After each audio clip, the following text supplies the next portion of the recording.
The METUS Tech Show.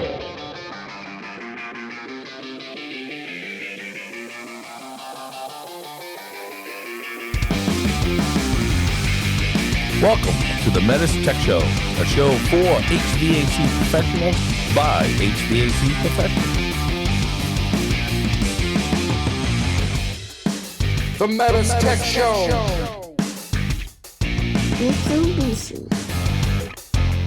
So Ed, tell me about this reverse sear.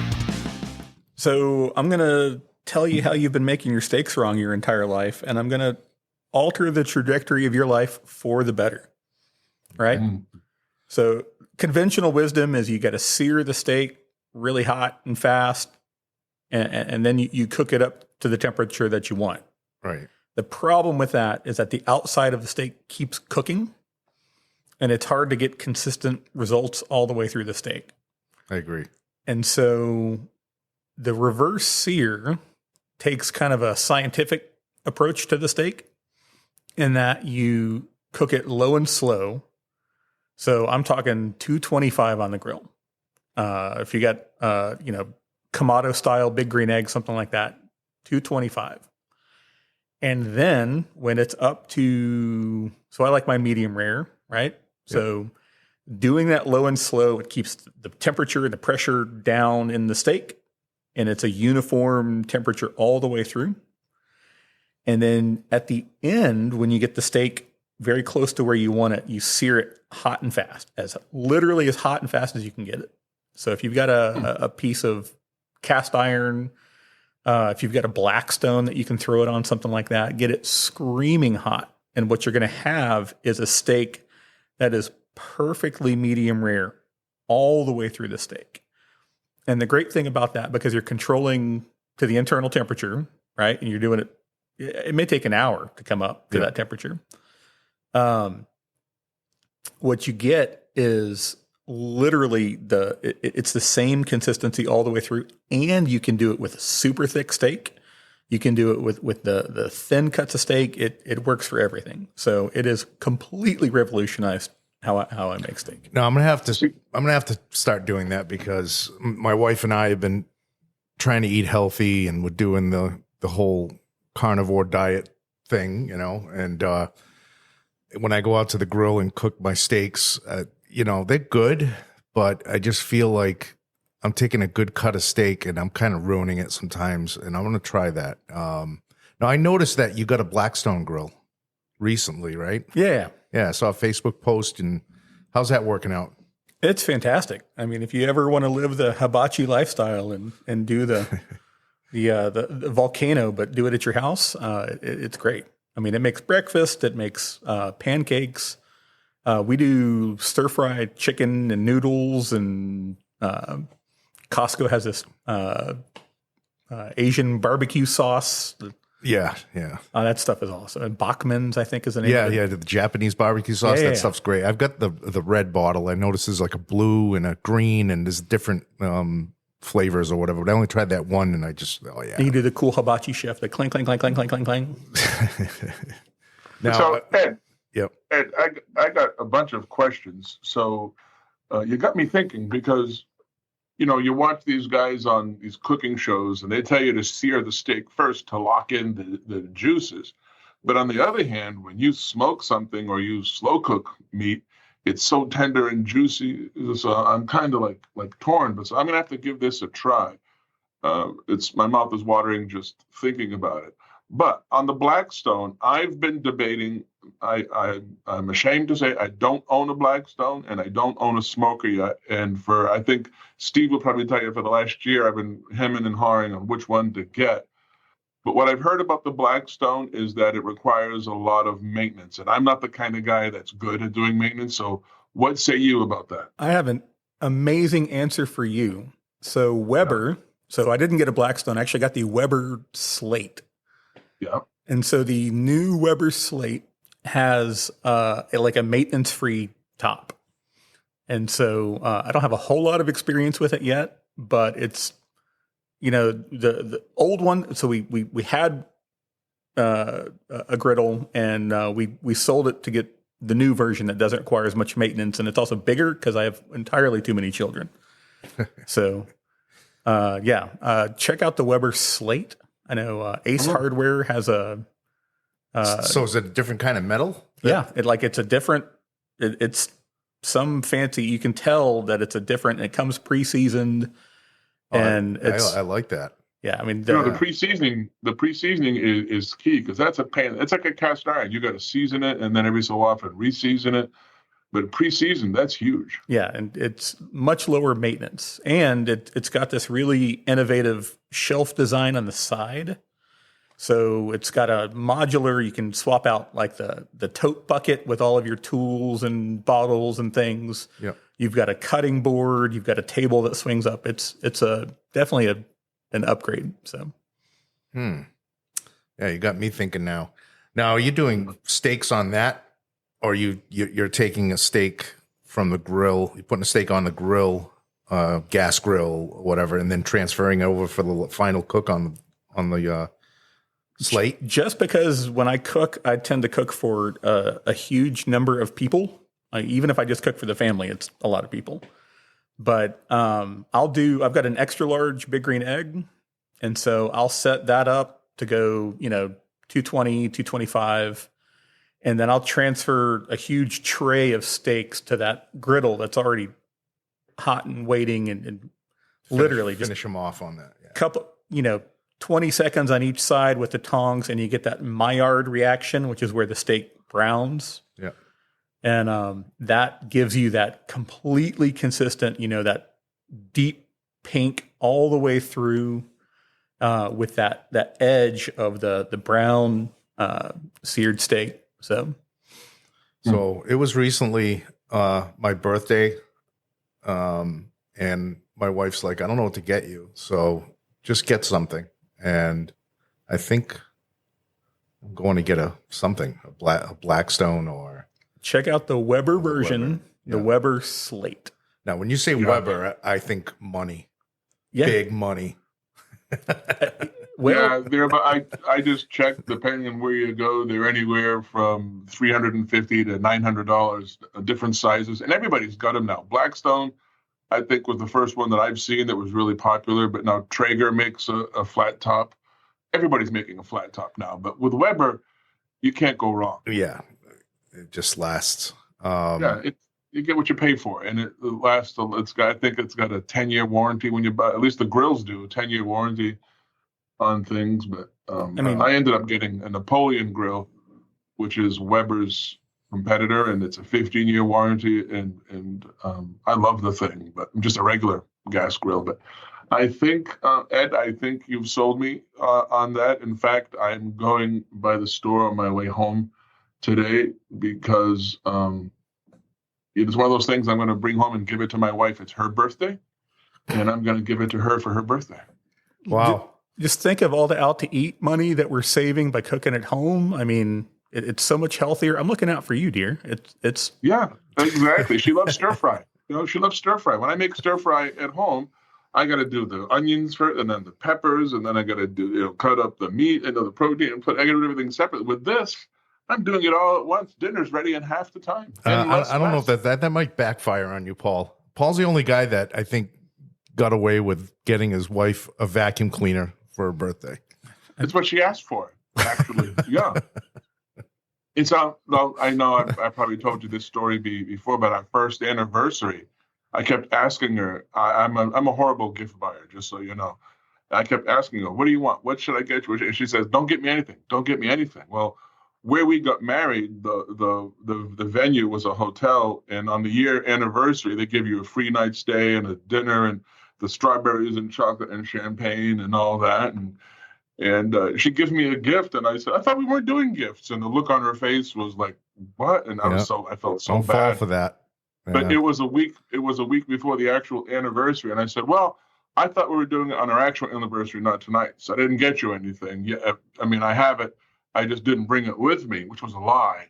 And she doesn't listen to the show, so I'm okay. But I ended up going out and buying like $1,000 worth of jewelry and stuff. And I don't fall for that anymore. Fool me once. Anyway, Welcome, everybody, to the METUS Tech Show. My name is Paul Shavs, here in the Southborough office.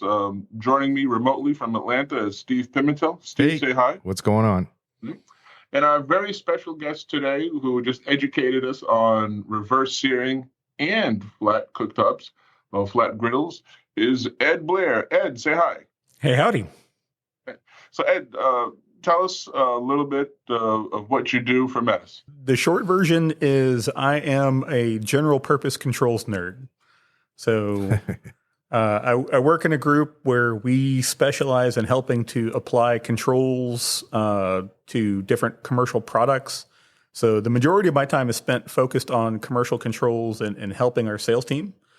But I'm a guy who owns multiple pairs of air conditioning socks, so I'll jump at the opportunity to talk about HVAC at literally any moment. So All right. Awesome. Excellent. You're going to talk about KENZA Cloud today, which is good because I'm here to tell you I literally know nothing about KENZA Cloud. I know it's a fairly new project, and so where do we start? Yeah, I feel like with KENZA Cloud, we're really, especially with the auto search feature on KENZA Cloud, where we'll go out and look at the system and pull all the data in. That's huge. absolutely. And KENZA is really a fundamental shift in the way that we're thinking about controls for the commercial space, because with the current central controllers, right, it comes with every feature it's ever going to have. And maybe we can do some firmware updates and change some things up. But because KENZA Cloud is a cloud technology, right? The widget is just a connector to the cloud for the city multi-system. All of the new features happen in the cloud. And so we're constantly adding things. And so think about buying a car and we're adding a radio and we're adding seats and we're adding every new feature that comes out. We can push to every live site, and it's going to be huge. So, Ed, let's back up a little bit to basics. So, traditionally, we have a system in a commercial building, a city multi-system, and we may have other stuff connected to it. And we would put a central controller on that. And the purpose of a central controller is that just the name implies, is it's a way for somebody to operate any of the indoor units or the outdoor units or any part of that system from one location. And how is that going to differ with KENZA? What's different now? That's a great way to describe it. And so with the central controller, that's the point that you're interacting with your system. You either walk up to it or you've got a laptop on the network and you're connecting through the network to that controller. KENZA Cloud is different because what it does is it takes the data off of the MNet, pumps it up to the internet, and now anyone who needs to operate that system, they can operate it through the website. They're going to kenzacloud.com, and all of the features, the service features, the maintenance tool features, all of those things that happen are happening at the cloud. So there's no need to connect your PC to that controller. You don't have to walk up to the controller in the building. So now with KENZA Cloud, if I get a service call, I can actually log into kenzacloud.com, see my error codes. I can look at the maintenance tool histories, and I'm jumping ahead a little bit.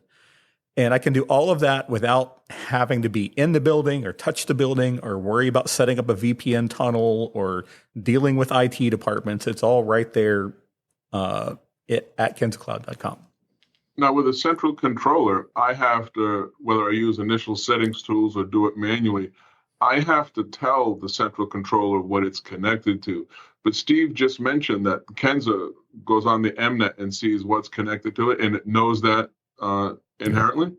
That's exactly right. And so when you are configuring a central controller, so let's talk about an AE200. You know, after the system is started up, and I've got my as-built, I know all the MNet addresses, I have to open my computer. I've got to do a bunch of clicking where I'm turning boxes green and matching group addresses and MNet addresses. And then I have to push all that information into the central controller. With KENZA Cloud, If you've ever used the maintenance tool, the red box with the alligator clips, the old one, that's exactly the same process electrically. So we press a button after we've set up the site to map the units, and it literally does that auto discovery and discovers everything on the MNet. And from there, what you do is you're naming it. So it sees all the indoor units connected to a refrigerant circuit, and you give a name to everything. So does it show the addresses of the indoor units as you address them physically, or will it pull all that in? Yeah. So once the mapping process is complete, what happens is you get a pull down menu. So you'll see outdoor unit address 51. You'll see a discovered sub 52, and you'll see, the branch box 53 and 62, whatever. Right. The indoor units that are associated with that refrigerant circuit will be underneath that menu. And so you actually give them names. And one of the big features that's useful from a service perspective is now when I've got an error code, right? Let's say I've got a 2502 drain fault error code. Yeah. The simple MA controllers on the wall will be blinking 2502 and they'll say 12. Right. The office manager, the daycare supervisor, she's not an HVAC technician. She doesn't know what that means. But now when she goes to KENZA Cloud, she sees equipment alarm. She sees the name of the equipment. So maybe it's the 3-year-old room, or maybe it's the science classroom. Or if there's an outdoor unit, it's the name of the outdoor unit. So that's the science wing outdoor unit, or that's the second floor outdoor unit. And it gives a description of the error.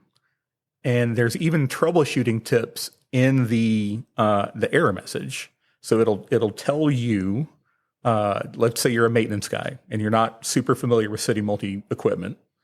It'll tell you this is how you troubleshoot a 2502, or this is how you troubleshoot a 6607. And there's even links to the service manuals from my link drive on that error message. That's huge. That is huge. So that is huge. That is wicked cool. So let's back up a step. So typically, getting back to the central controller, if I was the installer, I would get my system up and running. And typically, the central controller, for me anyway, was one of the last things that I did. I'd make sure my system was up and running already. All the errors, if I had any, were clear. And then I would set up the central controller and I would connect it.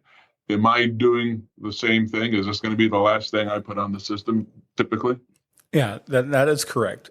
And to be clear, you can use a central controller and a KENZA Cloud. So they can cooperate in the same sandbox on the same system. So you can have all the features of the central controller and all of the features that you get from KENZA Cloud. In fact, the next generation central controller that's coming out, hopefully later this year, is going to have the KENZA Cloud smarts, the engine, built into it. So it's going to merge the two. Wow. So that's really exciting. That's great. All right. Now, you're a controls geek, and this is my week. I know nothing about this type of things, but I've got a note here that says the internet connection is now with DHCP. What does that mean? So right now, if I am installing a City Multi system, one of the pain points is that I've got to coordinate with my customer's IT department. I need a static IP address. I need to get that cleared on your network. You've got to reserve that on your network switch. And instead of doing City Multi work, now I'm doing IT work, right? Mm-hmm. DHCP is basically plug and play for a network. So if I get a new computer for my kids at home, I just plug it into my switch at home and it pulls an IP address. If I connect to Wi-Fi in the office, it just pulls an IP address. And for the first time ever, we have a central controller. So this is KENZA that is going to automatically pull an IP address. And the reason it can do that is because I don't have to connect to the controller anymore, right? I'm not connecting to pull the web pages out of the central controller. I'm connecting to KENZA Cloud. So long as that device can see the internet, I'm ready to go. And in fact, when I'm installing it, so long as I've got power, I've got an internet connection, I've got an error-free system with an MNet, I never have to touch the KENZA box again. I literally do the physical install. I wait for the green light to say that it's connected to the cloud, and then I never walk up to that box again. Wow. Now, you mentioned power, so let's talk about power. Is this powered? I know it must be connected to the MNet. Does the MNet power this? Does it need a separate power supply? What's this getting for power? So I would recommend, just based on my history as a controls guy out in the field, if you can give it power, give it power. That's always going to be the best option. And so KENZA is different in that it takes 24 volts, and you can use either AC or DC. So if you've got a bucket of transformers, you're ready to rock and roll. If you have enough power on the MNet, you can actually power this from the MNet. And so the power coefficient is 1. So if you do your check and you've got enough power, you can put this on, like, say, the TB3 segment, so the indoor-outdoor segment. Yep. And you can power this from the MNet. So if you've got a sticky install situation, maybe this is a pain point that KENZA can help you address. Well, let's talk about that power consumption coefficient, just so people understand that. Everything that's connected to the MNet has a power value associated to it, a number, and it may be 1, it may be 3 or 7 or what have you. And there's a certain maximum number that we can get to. And what's that number before we need a repeater, or not a repeater, but the MNet booster? I've got to look at the manual every time I have to answer that question. 32. Yeah, me too. That's why I didn't want to. I was hoping one of you guys knew it. Now Here's the thing. It was 32 with our older City Multi equipment. Now our NGen, when it came out, has a stronger MNet board that will you can have more power units on it. But yeah, you're right, Paul. So every device draws, and to give you an example, our large ducted units, our really large ducted units, 92,000, 72,000, draw quite a bit of MNet power units. Right. So those power units, so whatever it is. So I like the idea, and you have the right answer. Refer to the manual, because I never remember off the top of my head either. So what you're saying is, let's just say the max is 32 for the sake of argument. Those who are listening, don't hold me to that. We're using this as an example. But let's just say you're 32 and I have 25 units, power units that I'm using. That's plenty of power for me to connect this. I connect it to the MNet. I'm done. If I'm not sure, or if I'm close, it's a simple 24 volt transformer. I think every HVAC guy that's out there in his van, I guarantee you that 90% of them at least have a 24 volt transformer in their truck right now. Yeah. They could power it through that. Now, for the technicians that are listening that are familiar with our central controllers, KENZA Cloud is using a module that looks very similar to the EW50. Am I correct in saying that? So we have actually changed from that version. It looks like the EW50 was on the same chassis. Yeah. Now it's a white plastic box that's about the size of like a Stephen King paperback. So you changed it again. Oh, cool. So the new part number is called the RMD50. And it's important to know that the RMD50 is just the connection between the City Multi system and the cloud. There's no smarts in it. It's just the network, the MNet, the internet, and it's a data pump essentially. So all the features of KENZA Cloud are in the cloud. Yeah, I'm looking at the RMD50 right now. So I just saw so I was so happy because Tuesday I saw the actual KENZA Cloud. I was with Ralph Wolf in Orlando, and he had one. It looked like the EW50. So now the RMD50. So good. Yeah, it's a little more compact. It looks nice. So that's interesting. That's all the contractor needs for KENZA is that box, an internet connection, MNet. That's it. Power, MNet, internet, and you're ready to rock and roll. So Ed, talk about the maintenance tool side of this, because that excites me. being able to access maintenance tool points through KENZA. Oh, yeah. So KENZA is, I think, an absolute no-brainer for any contractor who does service work. And that was the primary focus of the company that I used to work for. Is we did construction, but it was to do 50 years of service contracts. And so KENZA Cloud has a rolling 5 days worth of maintenance tool data. And it's not just the data like some of our competitors offer you. We actually show you the data so you can see it in a graphical chart form. Literally click the unit and boom, a couple seconds later, you've got all of the selectable maintenance tool points. So your discharge pressures, your solenoid valve positions, your reversing valve, you can see the mode, you can see all of those maintenance tool points that allow you to diagnose what's going on with the system. And you can download the actual .mtdz file. So you can download a 5-day file or a 1-day file for any system that's connected to KENZA Cloud. And then open that up in offline analyze in your maintenance tool software. And that's so cool. Exactly. Very so cool. Another thing that helps with is the warranty submission. Because now with a KENZA Cloud, we recently rolled out the feature where you can do test run. So you can do up to 120 minutes of heat test run or cool test run. And you can download that maintenance tool file as part of your warranty submission. So it's a faster, easier way to get that up and running. And in the future, on our roadmap, is being able to do an automatic warranty submission by using KENZA Cloud. So that's definitely on our roadmap. Wow. So I could see where this would benefit the contractor if he has a case open, maybe with tech support, and they can almost remote in to this cloud and see what he's seeing. 100%. Wow. That's fantastic. All right. So Ed, is the end user is going to have obviously access to this as well to control everything. Do they need an account? Does the contractor need some type of account? What do they need to do on that side of it? Yeah, so if I'm a service contractor and I'm going to start up a KENZA Cloud, if I haven't already, I go to KenzaCloud.com and I click the link for create new account. So it's a couple of clicks, you put your email, your name in, and you're done.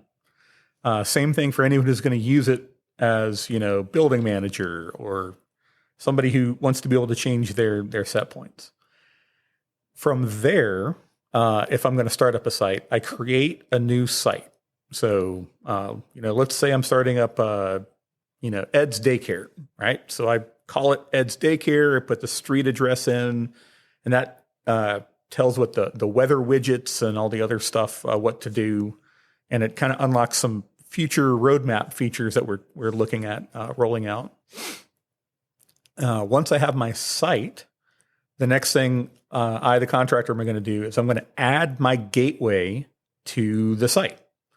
And so there's a sticker. If you've ever done Kumo Cloud, there's a white sticker on the Wi-Fi adapter. Yeah.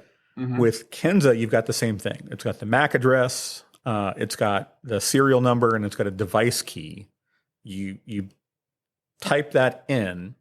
And remember, when I plugged in my RMD device into the internet to power the MNet, and I got that green light, that meant that it's already talking to the servers. And so what I'm doing here is I'm saying, hey, KENZA Cloud servers, that's my device, show it to me. And so that's how it ties the device that we never have to touch again to your login. And then from that point, I'm ready to commission my site. Okay. So is it like ICCW where I can set up managers of the site, users, and give them certain access to KENZA? Yeah, great question. So right now, it's a very horizontal access. So if I've got a site and I give you access to the site, you see all of the devices in that site. So we can't limit, you're in apartment 1A, I'm going to show you apartment 1A units. We can't do that yet, but that's absolutely on our roadmap. Okay. But yeah, we can limit to users. So you can change set points, you can change schedules, viewers. So if I want to be able to log in and see what's going on, see the alarms, but I don't want you to change anything. Then there's administrators who can add new users. Okay. Yeah. And then there's the site owner who manages the subscription part of that. Wow. So if I'm the contractor and I set all of this up, I have an account. I could then create an account and add, let's say, the facilities guy or the building manager. I could make him the administrator. And if I'm going to continue to service that place, I could still have it. So before even going out on a service call, and correct me if I'm wrong, I'm guessing this. Before going out on a service call, I could actually look at the maintenance tool data for, you said 5 days, 3 days, whatever it is. But is that true? Am I getting this right? 100%. So when you create the site, there's the monitor section of KENZA Cloud, which is the graphing. And so I think it's up to 24 hours right now where I can click on a unit, indoor unit, outdoor unit, branch controller, whatever, and I can actually see a chart of the pressures and temperatures and frequencies, and I can see all of that. And then if I want to download that MTDZ file for the offline analyze, it's a 1 day or 5 day. And now if I make the building manager, for instance, if I make him the administrator, let's just say he fires me as the contractor and he goes to somebody else. He would have the ability to actually delete me and add another company, right? That's exactly right. You can't fire the owner of the site, but let's say that I'm the contractor, I'm starting this up, and then I'm going to transfer ownership to the customer. Mm-hmm. So the startup process, there's a limited subscription option and a standard subscription option. Everything that you need to be able to do to commission the site and verify everything's working, to rename all of the units, is under the limited.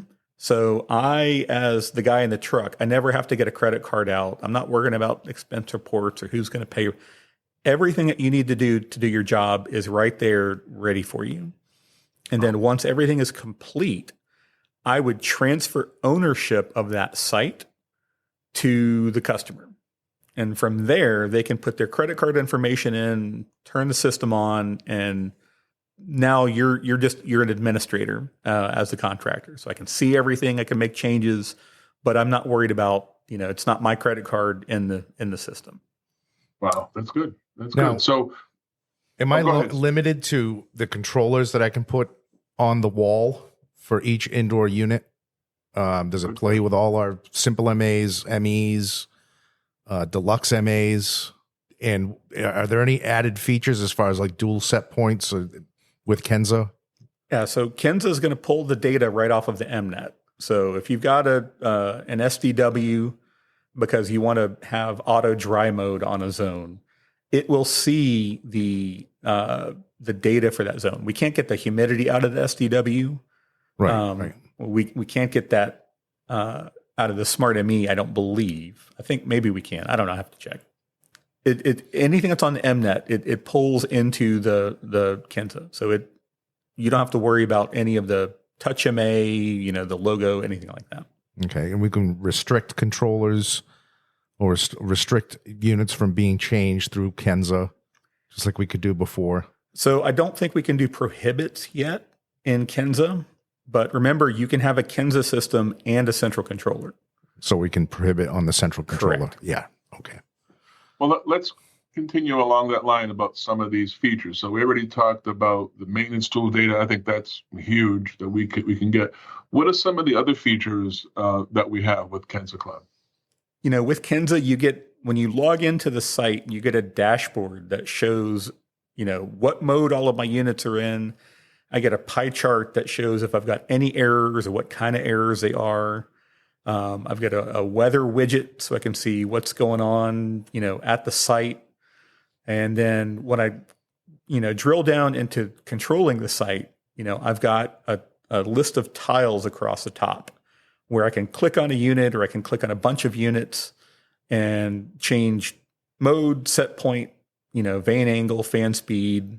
And I've got a text, not just the icons. So that's a usability feature that's good for somebody who's not an HVAC tech. It's good for the end user. Some of the new features that are service oriented that have been rolled out. we can now do, so in addition to the test run that I mentioned earlier and downloading the maintenance tool data, we can now do a refrigerant check for Y series systems. So not smart multi, and I don't know if that's on the roadmap, but for Y series systems, we can actually have it do a refrigerant check, and it'll generate a report of overcharged, undercharged, or within charge. Wow. And then we actually can do a branch port check, which is a new feature. wow. And none of our other controls, the central controller doesn't have that, where it will actually control the power, the mode, the set point, and the fan speed. And it will determine, yes, this is set up with the right branch, or no, you've got crossed address somewhere. Yeah, so port verification, it's sending refrigerant to that unit, senses that coil is getting cold or hot, whatever it is, and says, yes, I'm on the right port. That's also huge for startup because we're telling guys to do it manually now, and it's a click and wait and click and wait. Now I can just have KENZA do that automatically. Oh, I love that feature. Yeah. So you can move on to some other part of the job, come back, get your report, and you're ready to go. And you can do this remotely. So if I'm somewhere else and I've got remote access to the job, I can have it run while I'm not there, or have somebody else back in the office run it for me. It's a completely different way of thinking about how we interact with our systems. Now, I know what a lot of technicians are thinking right now, listening to this. What happens if the site loses internet? So- System keeps running in the mode it was in, and they have local control, just like anything else, right? That's exactly right. So that's why a lot of our early testers definitely prefer to have both a central controller on the site for that backup and KENZA Cloud. But it doesn't stop the system. Its last command wins, and it just doesn't get a new command from the internet. Okay.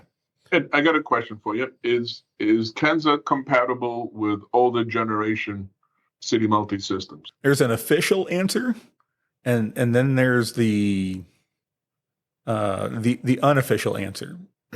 So Well, let's give the official one.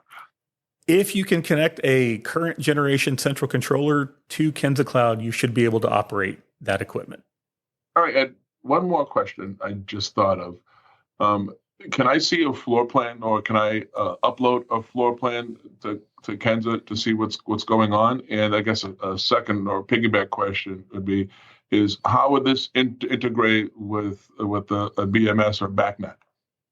So we can't do floor plans right now, but we're working on a simple floor plan feature. And that's really great because I don't have to have if I'm a small contracting company, I don't probably have a controls division. I don't have to have one of those to now have a simple BMS that my end user customer can access their site, manage their schedule in comfort. So floor plans are definitely coming. And I'm sorry, what was the second question? Oh, integration, BMS integration. Yes. It's compatible if you're going to integrate in via BACnet. I don't know that would be necessarily a realistic solution, but maybe KENZA gives you some features that your BMS doesn't have. So maybe it's the email alarms from the 4-digit error codes with the explanation. You know, that's something that a BMS, Johnson Controls, for instance, doesn't have our 4-digit error codes programmed into it. So this would really, unless I really wanted to do it, there really is no need to go to a BMS system.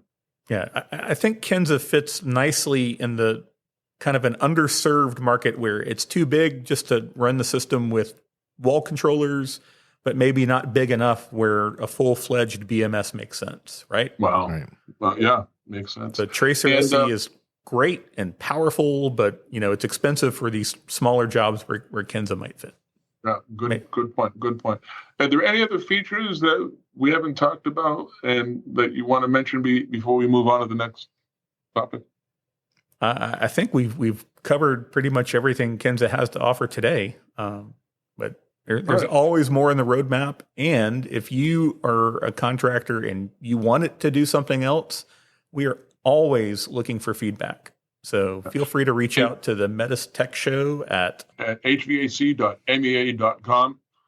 If you send us the email, we will forward it to Ed, and he will answer you back. Ed, and I want to make sure I understood this correctly. So let's just say I install KENZA right now on my building, and a year down the road, 2 years down the road, you add some features to it. My system that I bought 2 years ago and installed 2 years ago will take those upgrades, those new features, correct? 100%. So that's the benefit of KENZA Cloud is the cloud service. The RMD is just the box in the building that connects it to KENZA Cloud. It's just a widget. Awesome. Good. So I don't want to talk about the price of the equipment because the distributors do that.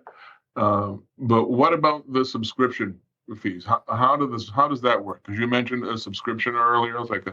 So how does that work for the end user? Yeah. So when we rolled KENZA out initially, it was $40 per month for a standard subscription per gateway. So if I've got one KENZA device, I put my credit card in as a customer. My first payment is prorated based on if I do it on the 15th, it's $20, and then it recurs at the beginning of the month. A lot of our customers requested the option to buy the annual subscription at the same time they're buying their equipment, right? So they want to be able to bundle the 1 year, the 5 year, the three-year option in. And so we've recently rolled out the option to do that. And so it's just something you add into your equipment quote, and there's a license form that you fill out and verifies that we've turned that on for you. And it's just the same process that you would have with the BACnet license or the energy apportionment license. Oh, wow. So I did think of another question. So back to the central controller, I have an AE200, which I can put 50 indoor units on that one AE200, and then I would need expansion controllers to add for each 50 that I want to add. Is there a maximum number of systems or indoor units that I can put on KENZA? So the same architecture rules for central controllers apply for KENZA. So okay, good. If I've got a site that's got 150 units, I'll have 3 RMD devices on the site. And then when I log in to see my site on KenzaCloud.com, all of my units are right there. And we've got a really fancy sort feature and filter feature. So you can type in first floor and it'll narrow all the tiles down to just the rooms that you want to control. That's awesome. Ed, I actually have learned so much. This is like going from a Chevy to like a Ferrari or a Maserati. Yeah. And if you want to learn more, there's a website, and I can't think of the name of the website. It's where we have all the manuals and the technical information. What's that website called again? mylinkdrive.com. And we are currently incorporating KENZA into our city multi-class, into our commercial controls class. So look out for updates on that. And we'll get you trained on KENZA and show you what it looks like. So yeah, I'm excited. Yeah. Ed, thank you so much. I personally learned quite a bit. I can't wait to actually see this in action. In fact, we're going to make sure we install one of these here on a house equipment in Boston. I'll make sure I get to play with it. Thank you, Ed, for joining us. We appreciate it a lot. But I do have one more question, unrelated to KENZA. Is how far from the Swanee office do you live? About an hour. About an hour. It might be worth driving the next time I'm in Swanee to come out and try one of these reverse sear steaks. I'm just saying. Let's make it happen. Yeah, and it's not, he's got a big family, so he should be able to feed the whole training team. Yeah, he should.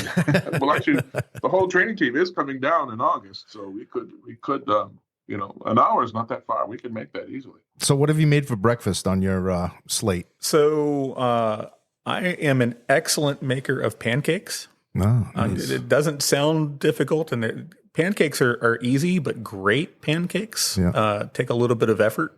And I do a heck of a pancake. Yeah, but bacon pancakes are like... you took the words right in my mouth.